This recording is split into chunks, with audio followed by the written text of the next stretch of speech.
Hello, lovely people. It is a beautiful day here in Florence, Oregon, and I am so happy to be with you.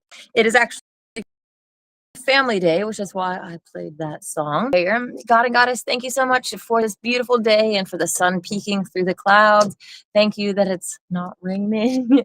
Thank you so much for all the beauty and all of the animals, the birds chirping, and the beautiful fellowship that we got to have yesterday as Essene brothers and sisters. Thank you for the church service and all of the energy and conversation and love that brings about. Thank you so much for the opportunity to get to speak in church as well. Please help and show us the way to kind and loving and compassionate so that we can uplift ourselves and others. In the name of Elohim, I pray. Amen. So, like I said, today is Family Day, and the prayer is, Our God and Goddess, immanent and transcendent, send to all your angel of peace. To my family and friends, send your angel of love. On this day, the Essenes would focus on things that would bring about better peace within the family unit, with your friends, with the people that you're interacting with on a daily basis, your coworkers, the people that you live with, the people that you are in constant communion with. So it's really important that we do what we can to bring peace into those situations and love and higher vibrations so that we can uplift those things and not get sucked into the negativity of the world.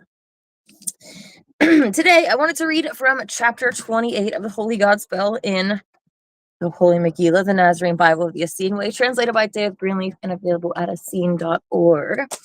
This is a story called The Tree Spirit and the Young Woman. And the reason that I wanted to read it is because recently in one of my groups on Facebook, there have been some unkind racially based things that were said amongst the members.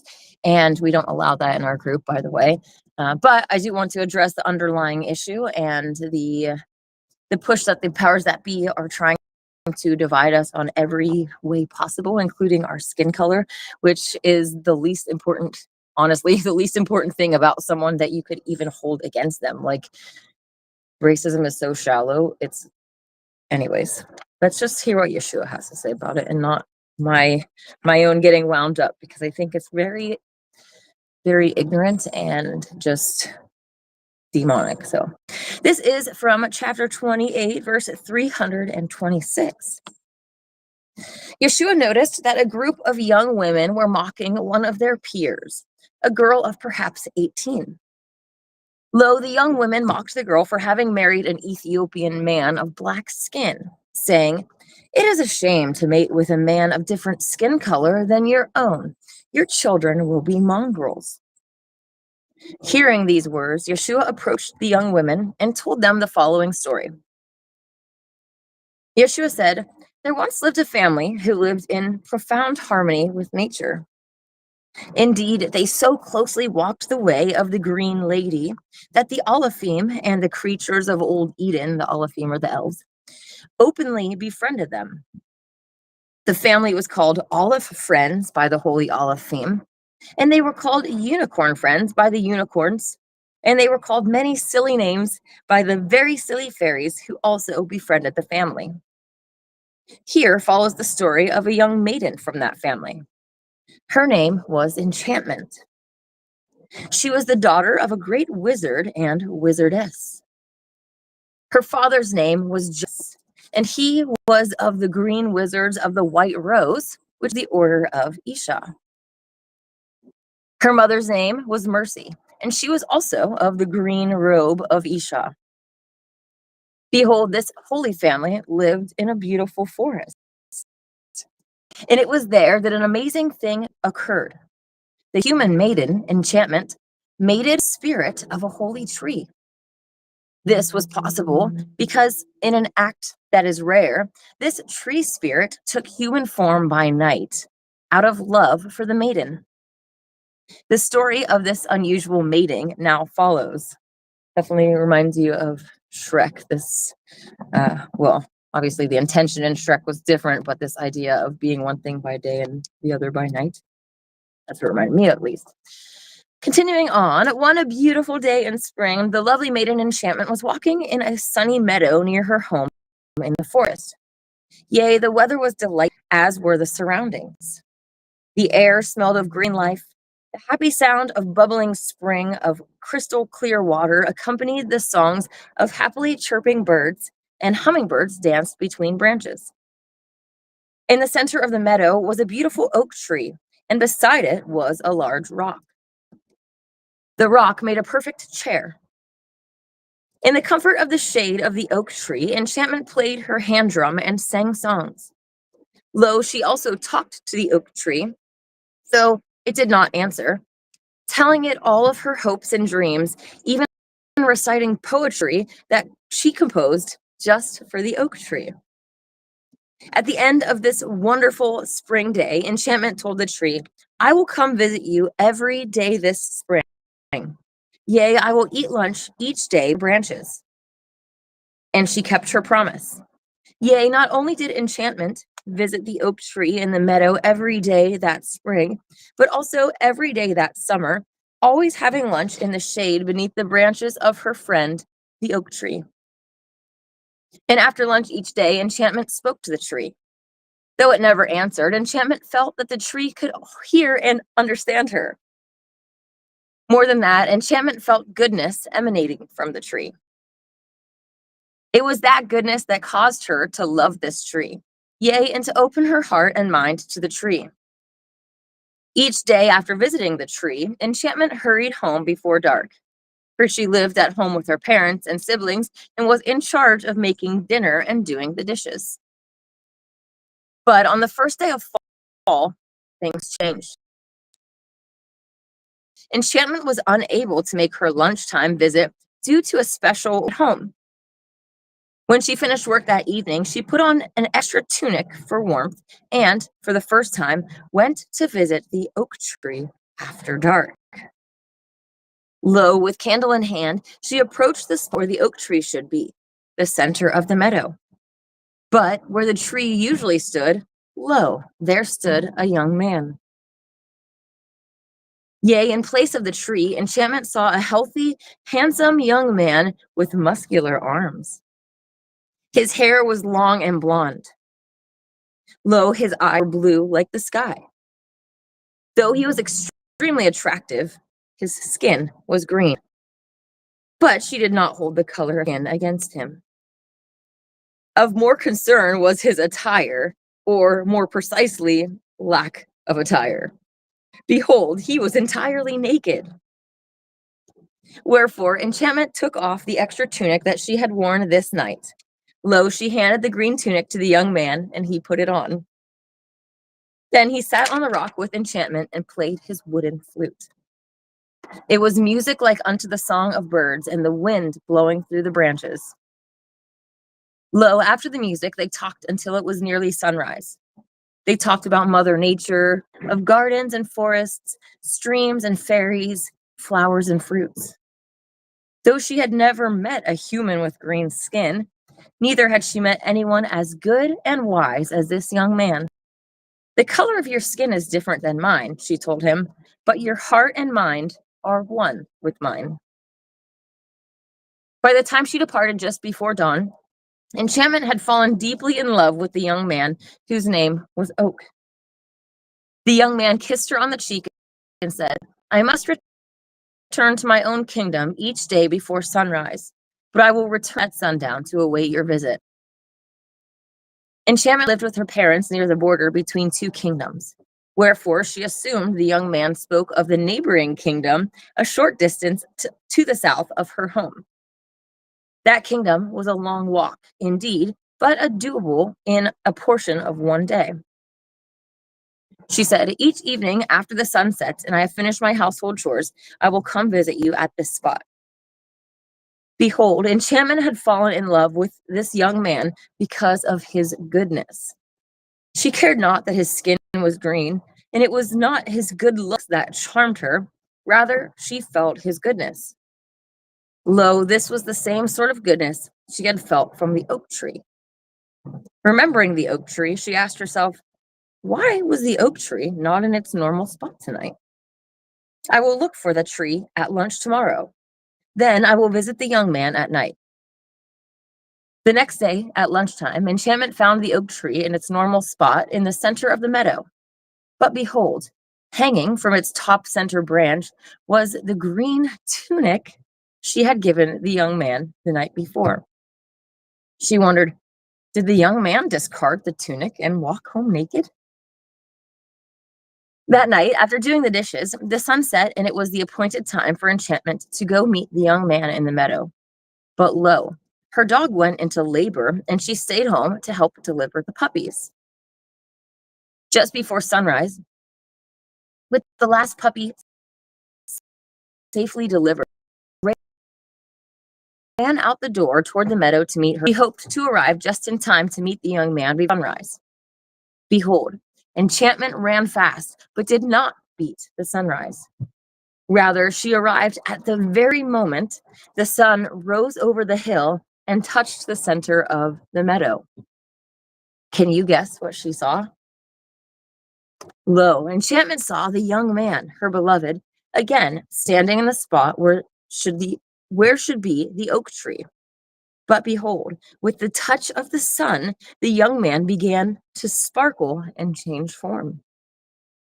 Where he had stood, now the oak tree stood. The young man had vanished. Enchantment now knew the truth. The young man and the oak tree were one and the same being. That night after sunset, Enchantment returned to the meadow and met the young man. She said, "My beloved, I perceive that you are the same being that appears as an oak tree by day, a tree that graces this meadow, a tree by which I sit each day at lunch. Tell me, why do you become man by night?" The green-skinned, handsome young man, Oak, replied, "Each day, Enchantment, you come and sit beside me at lunch. You share your heart and mind, yea, and speak to me as if I were your friend. Lo, in the form of a tree, I am unable to answer. Wherefore, through the magic of the Olifim who tend this forest, I arrange that I may appear in the form of man by night, but must perform my duty as tree by day. And I must confess, I have fallen deeply in love with you. Yea, I would marry you were it possible. But alas, my beloved, that is not possible. For lo, what kind of husband would I make? Each day, I would become a tree. And even when in human form, I would be an embarrassment due to my green skin." Enchantment replied, "You emanate goodness, beloved, and I choose to spend my life with you." True to her word, Enchantment married the young man. Behold, at their wedding, which was held just after sunset, Enchantment overheard some of the wedding guests mock the green skin of her new husband. One of the guests said to Enchantment, "It is a shame to mate with a man of different skin color than your own, for your children will be models." Enchantment replied, "I do not prefer one skin color over another. And behold, goodness is the all-attractive quality." Together, Oak and Enchantment lived a blessed life. At night, in his human form, Oak built a cabin, from fallen wood, of course, near the center of the meadow. That way, his wife and children were always near him, even during the day hours when he was a tree. All 7 of the children of Oak and Enchantment were beautiful and became powerful green wizards of the White Rose. After Oak and Enchantment lived long lives on earth, they ascended to Elcush, where both became cherubim. And they lived happily together even now, serving the Olifim that serve the tree of life.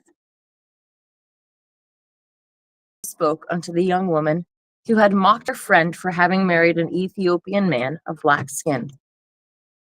The young woman, having been both entertained and enlightened by the story, repented of their prejudice. Really love that. Got a little teary-eyed myself. Love does not prefer one skin color over another. Behold, goodness is the all-attractive quality.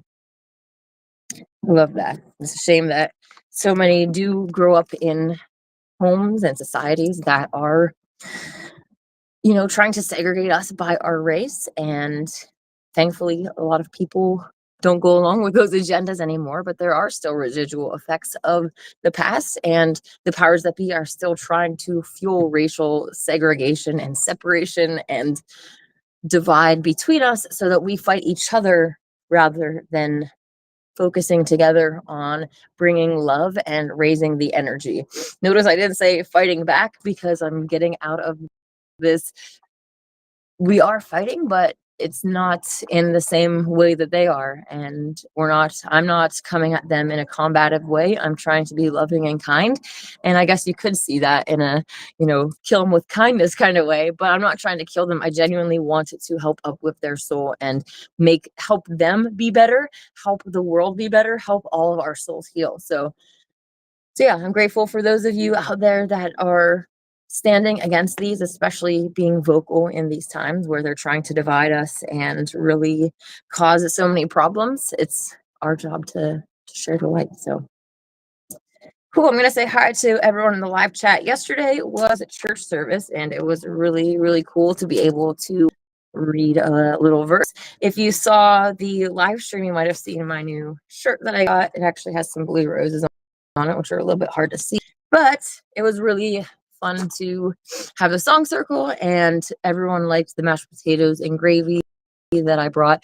The pumpkin pie, okay, that was a failure. Well, okay, yes and no. The pumpkin pie part itself, the inside, was really good, and the problem was that I tried to use a cassava flour pie crust, and also having never made pie crust before, there's like two mistakes right off the bat to try to do something that was like not the norm. And so when I got there and put it in the oven, I was like, okay, well, this says that we need to like cover the crust at a certain amount of time. And I was told, no, it'll be okay. And then guess what happens? Is that the crust ended up really hard, and like I loved the inside. And so one of the priestesses was like, oh, this is really good, you should just call it pumpkin pudding, even though people were just kind of scooping it out of the pie crust and eating it. And at one point I was cleaning up the dishes, and let's drop this, the pastor, I shouldn't say that. I'm like coming from mainstream Christianity, so I keep saying pastor all the time, but that's not like, anyways, came up and was like, hey, did you make the pumpkin pie? I'm like, yeah, it was really bad. I'm so like, it was a bad, like, he's like, I'm about to try it. And then he tried it. He's like, oh, that's really good pumpkin pudding. And someone else close was like, it wasn't actually bad. You like the pie crust was just, so at least they were forgiving in that, and they liked the insides, but I definitely learned some lessons and got some tips about pie crust baking afterward. So maybe next month for Christmas, well, technically the potluck might be Christmas/New Year's, because we were looking at the calendar, and the 21st, the time of winter solstice, is actually the new year for the the Nasarean calendar, and it's supposed to be a big party. And so that'd be really exciting if we get to like do some decorations and just kind of Christmassy type stuff, New Year's, whatever. But maybe I will redeem myself with another pie, I guess was my long story long. So anyways, cool. David D says, tree spirit, interesting. Definitely. It's really cool to read these stories of otherworldly, what we think is otherworldly and magical and so far off, but realistically is literally right here with us. We're just cut off from all of the magic that's around us usually. Hey, Maddie, how's it going? Maddie says, muscular arms. Oh, thanks. Yeah. Just kidding. Kyle, how's it going? Kyle says, sorry to hear about the pumpkin pie. I'm contemplating making one. Well, the tips that I got as far as the pie crust goes is to make sure that all of your ingredients are cold. And she was also saying to like make the ice water, like put ice in it and make it really cold. And then also using Crisco, which the internet said it was vegan, but I don't want to use that or not. Those were the two kind of, and I think it was baking.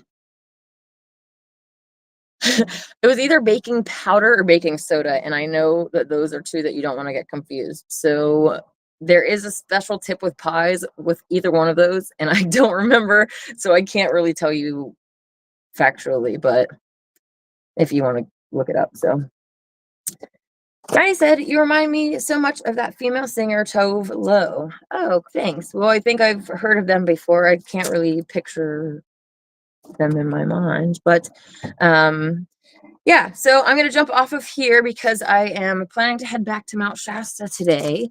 But I had a really good time at church and got to, yeah, chat with people and find out more of where I can potentially be of assistance in the church and in their bookstore and all of that kind of cool stuff. I got to help one of the priestesses start to move some of her stuff. She's getting ready to move a more convenient location so that she doesn't have to do stairs.